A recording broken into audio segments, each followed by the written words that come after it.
Hello students, एक बार हम लोग फिर से ऑनलाइन क्लास को लेकर आए हैं और हम पढ़ रहे हैं डीएलएड 4th सेमेस्टर के 8वें पेपर को, जिसका नाम है शांति शिक्षा। इससे पहले हमने कई सारे टॉपिक्स पे बात की, कई सारे ऐसे मुद्दों पे बात की जिन पर बात करना ज़रूरी थी और शांति स्थापित करने के लिए भी उन मुद्दों पर बात करना जरूरी था। इससे पहले हमने जिस टॉपिक पर बात की थी वो थी सांप्रदायिकता, और आज हम उसके ही आगे अगले टॉपिक पर बात करेंगे जो है जातिवाद। तो हम लोग आज जातिवाद के बारे में जानेंगे। जातिवाद का अर्थ क्या है, जातिवाद की परिभाषा क्या है, जातिवाद होता क्या है, कारण क्या है, आया कहाँ से है, इन सब के बारे में आज हम लोग बात करने वाले हैं। तो आइए हम बात करते हैं। भारत में घूमते हुए यदि किसी भारतीय से उसकी जाति पूछ ली जाए तो उसके लिए बिल्कुल भी अचरज का विषय नहीं होगा।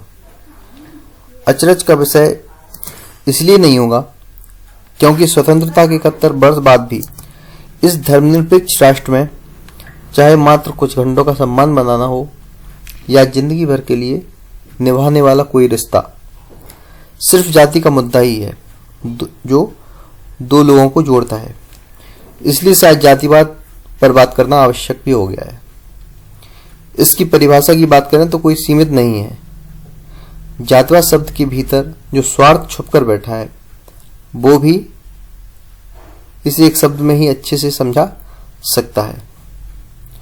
और यदि हम बात करें तो जातिवाद जिन दो शब्दों से मिलकर बना है वो ही इसकी दिशा को मोड़ देते हैं।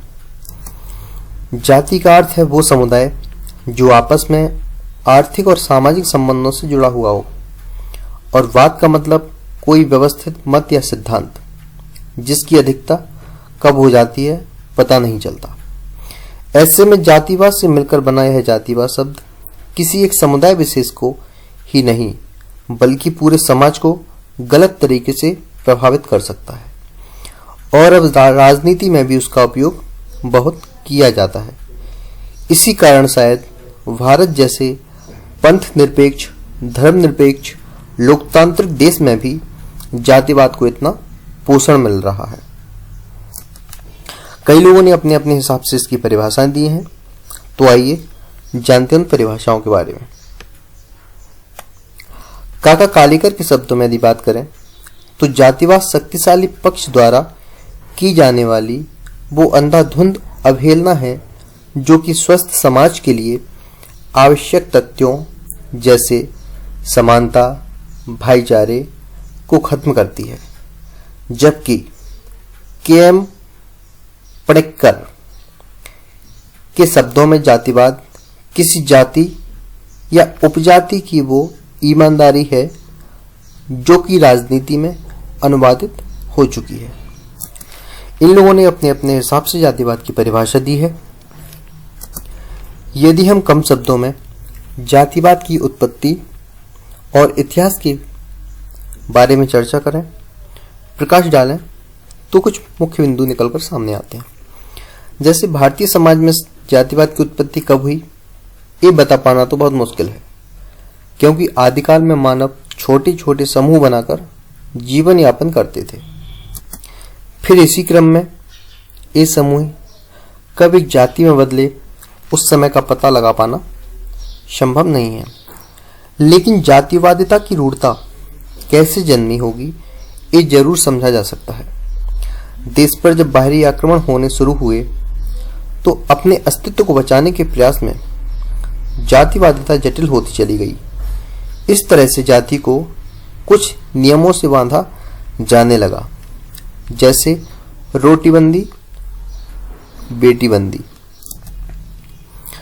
रोटीबंदी, बेटीबंदी ये बंदी प्रत्यय के साथ नाम इसलिए बने क्योंकि इन दोनों ही शब्दों में रोटी मतलब रोजगार और बेटी को मतलब बेटी के विवाह को एक सीमा का निर्धारण कर इसे बांध दिया गया।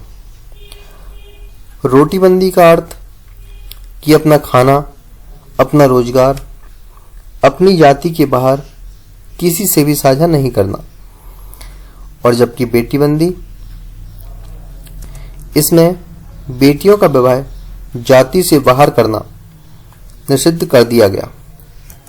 भारत में इस कारण बहुत से धर्म और धर्म में भी भीतर तक जाति उपजाति और इससे भी आगे तक वर्गीकरण हुआ, लेकिन इसका औचित्य कहीं से भी तात्कालिक परिस्थितियों के लिए आवश्यक नहीं है।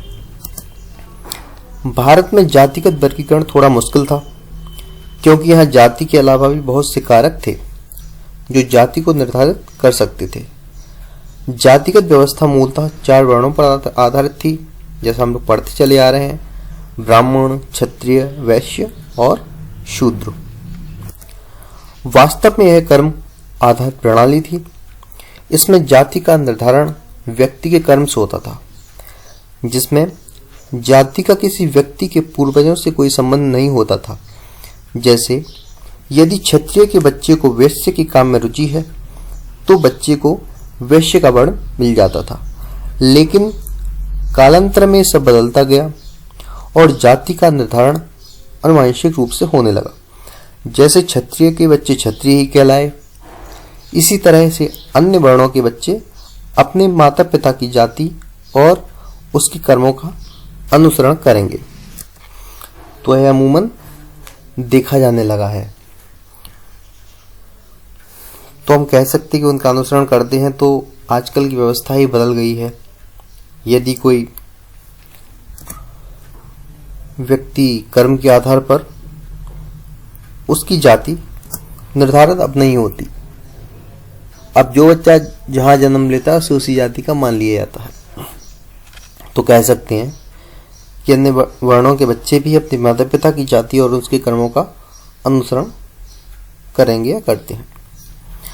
चलिए अब हम आगे बात करते हैं। अब हम बात करते हैं सामाजिक स्तर पर जातिवाद की। जातिवाद के कारण समाज का 2 हिस्सों में बंटना ही पर्याप्त नहीं है, बल्कि इसकी प्रभाविता तब सुनिश्चित होने लगी जब इन 2 वर्गों में से एक को शक्ति हासिल होती गई, वहीं दूसरे पर शोषण का प्रभाव बढ़ने लगा। इस कारण जहां एक जाति उन्नत और समृद्ध होती गई, वहीं दूसरी जाति का पतन होने लगा और विकास के सभी मार्ग बंद होने लगे। यदि हम बात करें तो आर्यन शर्मा के अनुसार जातिवाद किसी व्यक्ति की अपनी जाति के प्रति अंधश्रद्धा है, जो कि दूसरी जातियों के हितों की परवाह नहीं करती और अपनी जाति के सामाजिक, आर्थिक, राजनीतिक और अन्य जरूरतों को पूरी करने का ही ध्यान रखती है। अब अगर हम यदि बात करें तो राजनीति में जातिवाद जब तक सामाजिक स्तर पर था तब तक इसके या इससे जुड़ी समस्याएं निश्चित और सीमित थीं, लेकिन राजनीति में जातिवाद का प्रभाव पड़ने पर देश बंटने लगा। जाति निर्धारित वोटों की गिनती ने समाज को और बांट दिया। इसका उपयोग द्वेष और अलगाववाद को बढ़ावा देने के लिए किया जाने लगा और सभी असामाजिक गतिविधियां फैलने लगीं, क्योंकि जाति का ठप्पा वोटों और नोटों के सहारे किसी भी अपराधी को बचकर निकलने में मदद करने लगा। इस तरह जैसे जैसे राजनीतिक समीकरण जाति आधारित बनते गए, वैसे वैसे संविधान आधारित लोकतंत्र की नींव हिलने लगी। आजकल अमूमन देखा जाता है कि वोट बैंक की राजनीति बहुत से लोग करते हैं जातिवाद को लेकर। इस चित्र से आप लोग अच्छे से समझ सकते हैं। इस चित्र को देखकर आसानी से इस पॉइंट को समझा जा सकता है। तो चलिए, आज हमने बात की कई सारे पॉइंट्स पर और अब हम लोग मिलते हैं अगली वीडियो में इसके आगे की जानकारी को लेकर। जब तक के लिए धन्यवाद, बाय बाय।